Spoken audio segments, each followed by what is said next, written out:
What is going on, my fourth wall travelers? My name is G-Man Luigi, and wow, I have not done one of these in a while. Welcome back to some more FNAF news. Now, Scott has posted a Steam message, like he always does at like the end of the month, to update us. So let's read it and see what it says. Hey guys, I'm sorry there hasn't been more info to share over the last few weeks. Even though things have been quiet, I have still been very busy. I've been beta testing, fixing glitches, adding features, etc, etc. It's tough to test a game with so many potential variations. That is true. I mean, one of my friends on Discord makes a game for a living. Well, not really for a living, but Right now, I'm aiming for a release date of July 5th. So close to July 4th, but whatever. But I feel... Actually... Oh my god, I didn't think of this. A few days ago when me and my friend were talking about when Ultimate Custom Night was going to release, and I said it would be really weird if it released on Independence Day. And I think I just predicted the future. Not perfectly predicted, but it's close. July 5th, I said Independence Day, which is July 4th. Powers of the fourth wall, man. Anyway. But if I don't feel 100% confident that it's ready by then, I may go back to the original plan of August 8th, aka FNAF Day, as I call it. We'll see how things develop.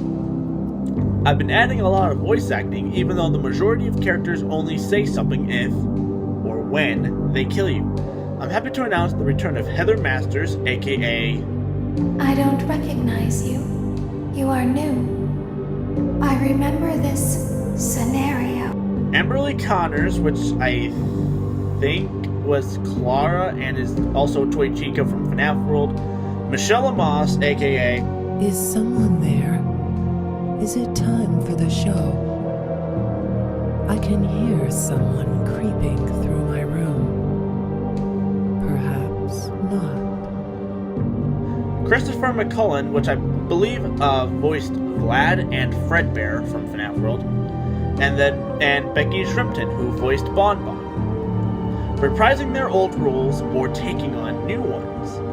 The game will also be introducing a whole roster of new voice actors as well. Scott, hit me up, man. I can do a good Golden Freddy impression. Depends on how you take it. I've also decided that Ultimate Custom Night will be released as its own game rather than addition to Pizzeria Simulator. I thought this would just make things easier to update and manage, as well as just be easier to launch and play. I'm working on the Steam page for it, and will hopefully get a coming soon page for the up in the coming weeks. It will still be a free release, of course.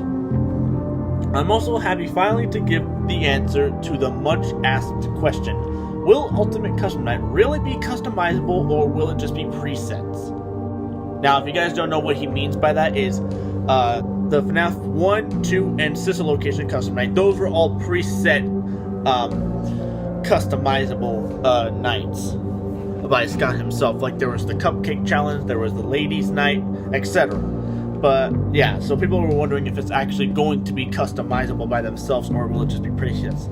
Anyway, the answer is that it is completely customizable. Every single character can be set to a difficulty between 0 to 20. In addition to that, there is also a button on the sidebar to add +1 to all characters, as well as buttons that set all characters to 5, 10, and 20. So with all those options, it should be pretty easy to completely customize the difficulties of every single character to whatever you want. That also brings up the topic of what the goal of Ultimate Custom Night will be.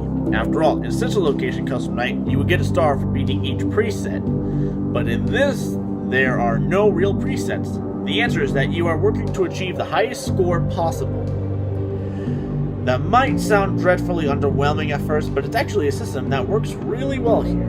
Each difficulty point for any given character is worth 10, meaning that the max difficulty character is worth 200. So the total possible high score will be 10,000, with all characters set to 20. No points are given for characters you have no control over. So I believe like Puppet and JJ and all that, I think. something like that. Because Puppet in FNAF 2 Custom Night had no AI. He was his own character, had no AI. He was active no matter what you did. Anyway, so the strategy here is picking the largest assortment of characters that you can manage, maxing out characters that are easy together, and leaving out characters that make you feel make things too difficult. To achieve the highest score you can. The character selection screen keeps record of your highest score, which is really cool. So if you die on one challenge and then you quit the game and you go back, your score, like the time you died, is still there, which is really cool. As well as your best time in 50-20 mode. We all know who that's for. Anyway, also I'm considering doing something that I've never done before, and that is holding a closed beta testing run for select people. I'm not sure how I'm going to handle this yet. I may release it only to some YouTubers, please be me, or I may just throw up a version on GameJolt with the hopes that people will understand that it's an early version. But hope, like he did with FNAF World, like the FNAF first time he put FNAF World in GameJolt, I think that was like an early beta test, and then he released the full version. But hopefully there is some sort of middle option where I can give it to a group of people with hopes that it won't leak out too far. But that would be tough to do.